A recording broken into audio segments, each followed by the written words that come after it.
नमस्कार, जनवार्तामध्ये आपल्या सर्वांचं स्वागत। सर्वप्रथम पाहूया ठळक बातम्या।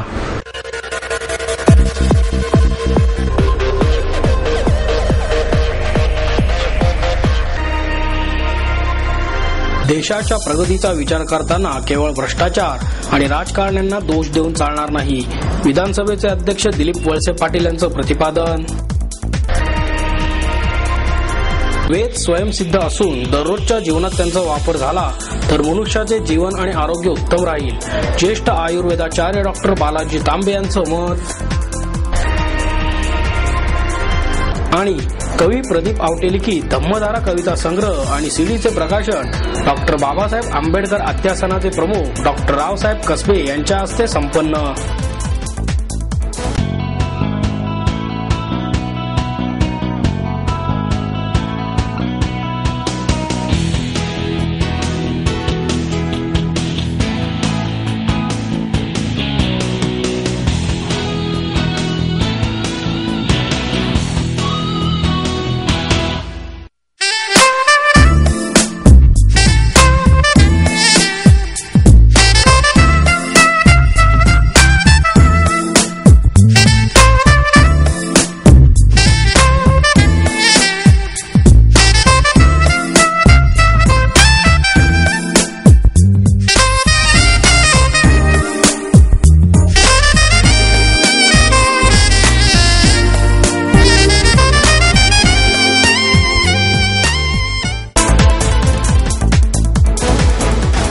बागायतदारांच्या आणि उद्योगपतींच्या घरात नक्षलवादी तयार होत नाहीत, तर ते गरिबीतून आणि गरिबांच्या घरातून तयार होताना दिसतात, असे वक्तव्य गडचिरोलीचे पालकमंत्री आणि राज्याचे गृहमंत्री आर पाटील यांनी केले। पश्चिम महाराष्ट्रात सहकार आणि खासगी क्षेत्रातून झालेल्या विकास कामांची पाहणी करण्याकरता आलेल्या महाराष्ट्र श्रमिक पत्रकार संघ चंद्रपूर येथील पत्रकार आणि पुणे श्रमिक पत्रकार संघाच्या संयुक्तपणे झालेल्या कार्यक्रमात ते बोलत होते। यावेळी पुणे श्रमिक पत्रकार संघाचे अध्यक्ष उमेश घोंगडे, महासचिव प्रकाश भोईटे, संघटन सचिव विठ्ठल जाधव उपस्थित होते। गडचिरोली जिल्ह्याबाबत पुढे बोलताना पाटील म्हणाले, साक्षरतेच्या बाबतीत सर्वात मागे राहिलेला जिल्हा, दरडोई उत्पन्न कमी असलेला जिल्हा, सिंचनामध्ये आणि दळणवळणामध्ये पाठीमागे राहिलेला जिल्हा, अशी नव्याने ओळख या गडचिरोली जिल्ह्याची होत आहे। नक्षली हातात बंदुका घेतात, म्हणून बंदुकीला बंदुकींनी उत्तर देण्याची भूमिका हे नैसर्गिकरित्या पुढे येताना दिसते, म्हणून तेथील दारिद्र्य दूर करणे हा बंदुकीच्या गोळीपेक्षा महत्वपूर्ण आणि प्रभावी उपाय आहे। तसेच तेथील विकासाला गती देण्याच्या बाबतीत, लोकशाहीबद्दल विश्वास निर्माण करण्याच्या बाबतीत, त्यांना योग्य उद्योग व्यवसाय देण्याच्या बाबतीत आलेल्या अपयशाचा एकत्रित परिणाम हा नक्षलवादच आहे, असेही त्यांनी नमूद केले। देशाच्या प्रगतीचा विचार करताना केवळ भ्रष्टाचार आणि राजकारण्यांना दोष देऊन चालणार नाही, असे प्रतिपादन विधानसभेचे अध्यक्ष दिलीप वळसे पाटील यांनी केले। MITच्या वतीने नुकत्याच झालेल्या राष्ट्रीय विद्यार्थी संसदेच्या कार्य अहवालाचे प्रकाशन त्यांच्या हस्ते झाले। विश्व हिंदू परिषदेचे सहसचिव स्वामी विद्यानंद, सकाळचे कार्यकारी संपादक नवनीत देशपांडे, MITचे संस्थापक संचालक डॉक्टर विश्वनाथ कराड, MIT समूहाचे कार्यकारी संचालक प्राध्यापक Rahul Karad, MIT school of बिझनेसचे संचालक प्राध्यापक DP आपटे आणि अमेरिकेतील नासा संस्थेत काम केलेले बाळासाहेब दराडे यावेळी उपस्थित होते। वळसे पाटील म्हणाले, देशाच्या प्रगतीचा विचार करताना केवळ भ्रष्टाचार आणि राजकारण्यांना दोष देऊन चालणार नाही, निवडणूक प्रक्रिया, प्रशासन आणि न्याय व्यवस्था या संबंधित सर्व घटकांचा एकत्रित विचार करावा लागेल। केवळ राजकारण्यांना दोष न देता देशाच्या प्रगतीमधील आवश्यक सर्व घटक किती जबाबदारीने काम करतात याचा विचार व्हायला हवा। गेल्या 20 वर्षात देशात आणि राज्यात आघाड्यांचे सरकार आहे। आघाडी सरकारला काम करताना मर्यादा येतात, ही वस्तुस्थितीही विसरून चालणार नाही। देशपांडे यांनी विद्यार्थी संसदेच्या उपक्रमाचे कौतुक केले। ते म्हणाले, विद्यार्थी नेतृत्व ही काळाची गरज आहे। विद्यार्थी संसदेचा उपक्रम देशभर पोहोचण्याची गरज आहे। या उपक्रमातून देशाला नवी दिशा देणारे नेतृत्व उभे राहू शकेल, असेही त्यांनी सांगितले।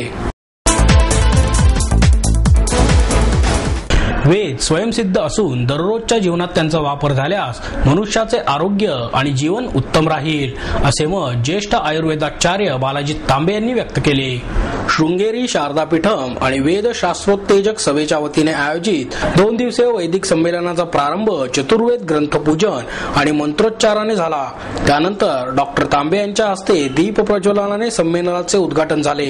शृंगेरी मठाचे प्रतिनिधी पद्मश्री VR गौरीशंकर, डॉक्टर श्रीनिवास यज्ञ सुब्रमण्यम, टिळक महाराष्ट्र विद्यापीठाचे कुलगुरू डॉक्टर दीपक टिळक, शारदापीठमचे महाराष्ट्र प्रतिनिधी विवेक गोडबोले, सभेचे कार्यवाह प्रभाकर गोखले, कार्यवाह परशुराम परांजपे उपस्थित होते. डॉक्टर तांबे म्हणाले, सध्याचा काळ संगणक इंटरनेटचा असला तरी वेदांचे महत्त्व कमी होणार नाही. आपल्या पूर्वजांनी मोठ्या तपश्चर्येने ही विद्या जतन केली. आपण या वेदातील मंत्रांचा अर्थ समजून घ्यायला हवा. दररोजच्या जीवनात त्याचा वापर करायला हवा. पर्यावरणातील कार्बन डायऑक्साईड नष्ट करण्याची ताकद यज्ञ संस्थेत पाहायला मिळते. ही ताकद अनुभवण्यासाठी मंत्रोच्चार करणाऱ्यांनी गुरुच्या चरणी बसूनच ही विद्या शिकायला हवी. आधुनिक विज्ञानाने शोधलेल्या गोष्टींचा अभ्यास करून पुरुष सूक्ताचा अर्थ नव्याने उलगडण्याचा प्रयत्न इंग्रजी आणि मराठी पुस्तकांद्वारे डॉक्टर तांबे करत आहेत. याची माहिती देताना ते म्हणाले, सध्या सृष्टीचा उत्पत्तीचा शोध घेण्याचे कार्य सुरू आहे. हा शोध घेणे म्हणजे परमेश्वराचा शोध घेण्यासारखेच आहे. ओंकार हे परमपुरुषाचेच स्वरूप आहे. आमची पिढी आई वडिलांच्या संस्कारांच्या ताकदीवर उभी आहे. नंतरच्या पिढीनेही अशा प्रकारच्या उपासनेचे संस्कारांचे धडे घ्यावेत असेही त्यांनी सांगितले. कवी प्रदीप आवटे लिखित धम्मधारा कविता संग्रह आणि सीडीचे प्रकाशन डॉक्टर बाबासाहेब आंबेडकर अध्यासनाचे प्रमुख डॉक्टर रावसाहेब कसबे यांच्या हस्ते करण्यात आले. यावेळी डॉक्टर प्रदीप आवटे, रोहित नागभिडे, कुमार सप्तर्षी, माधुरी आवटे, शंकर सारड, कमलादेवी आवटे, प्रियंका दुबे, अभिषेक मारोडकर, अरुणा रामटेके, वैभव शिरोळे आदी उपस्थित होते. डॉक्टर कसबे म्हणाले, बुद्ध धर्म हा मानसशास्त्र, तत्वज्ञान यांचा अभ्यास करणारा असून भविष्यात विविध विचारांच्या लोकांना एकत्र आणून त्यांना दिशा देणारा असेल.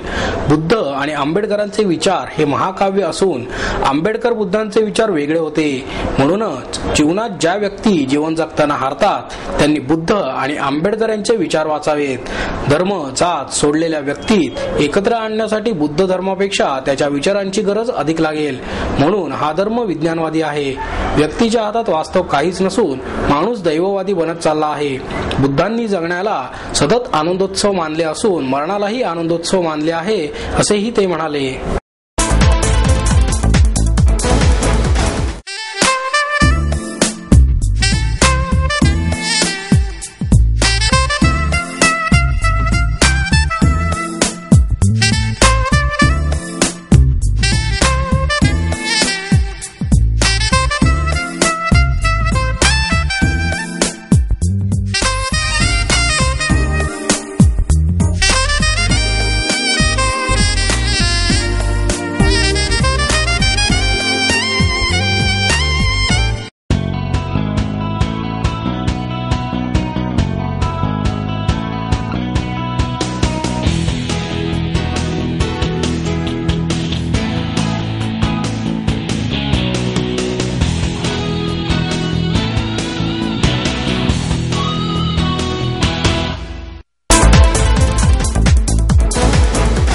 मुळशी परिसरात धुमाकूळ घालून पिस्तुलाच्या धाकाने नागरिकांना लुटणाऱ्या टोळीला पोलिसांनी जेरबंद केले.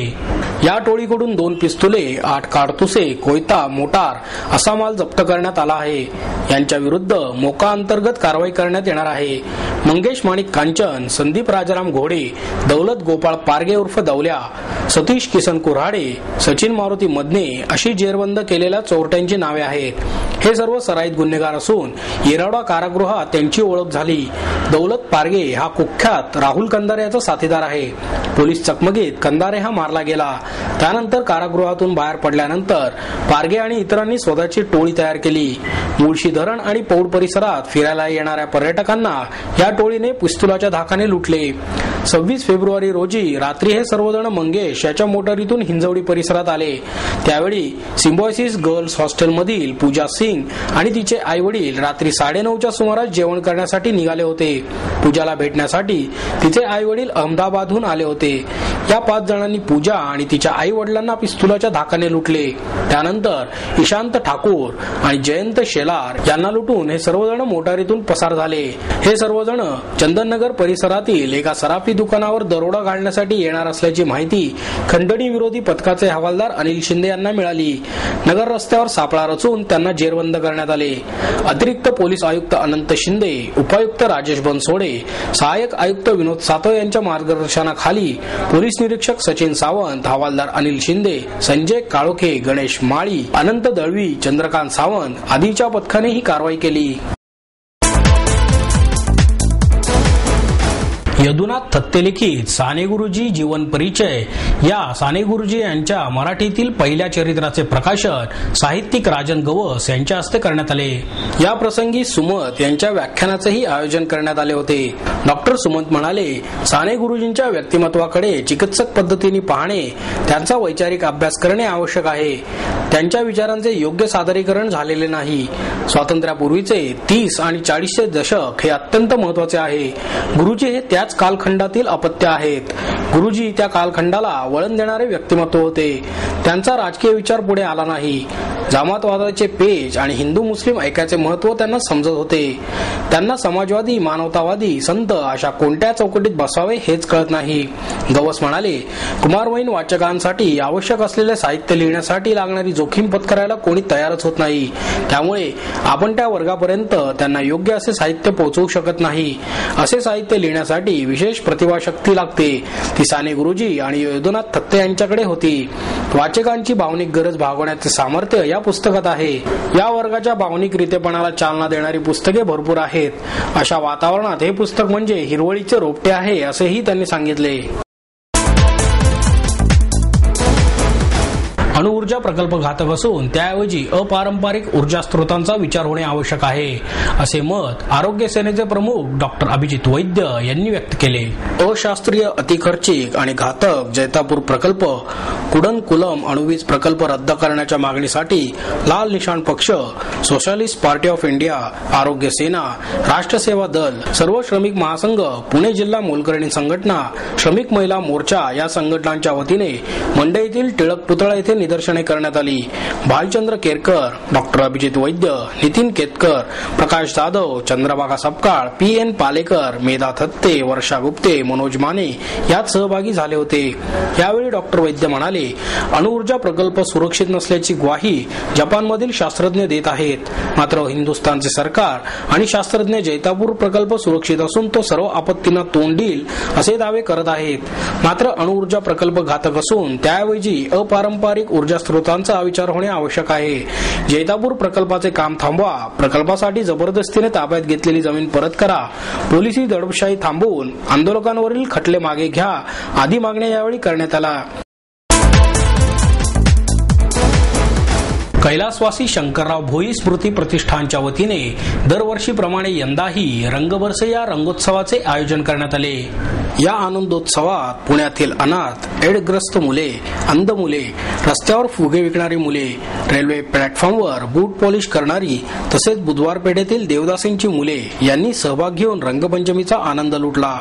या मुलांबरोबर रंग खेळण्यासाठी समाजाच्या विविध क्षेत्रातील मान्यवर सहभागी झाले होते. संगीताच्या तालावर पुष्पांची उधळण करत ही वंचित असलेली मुले रंग खेळण्यात गढून गेली होती.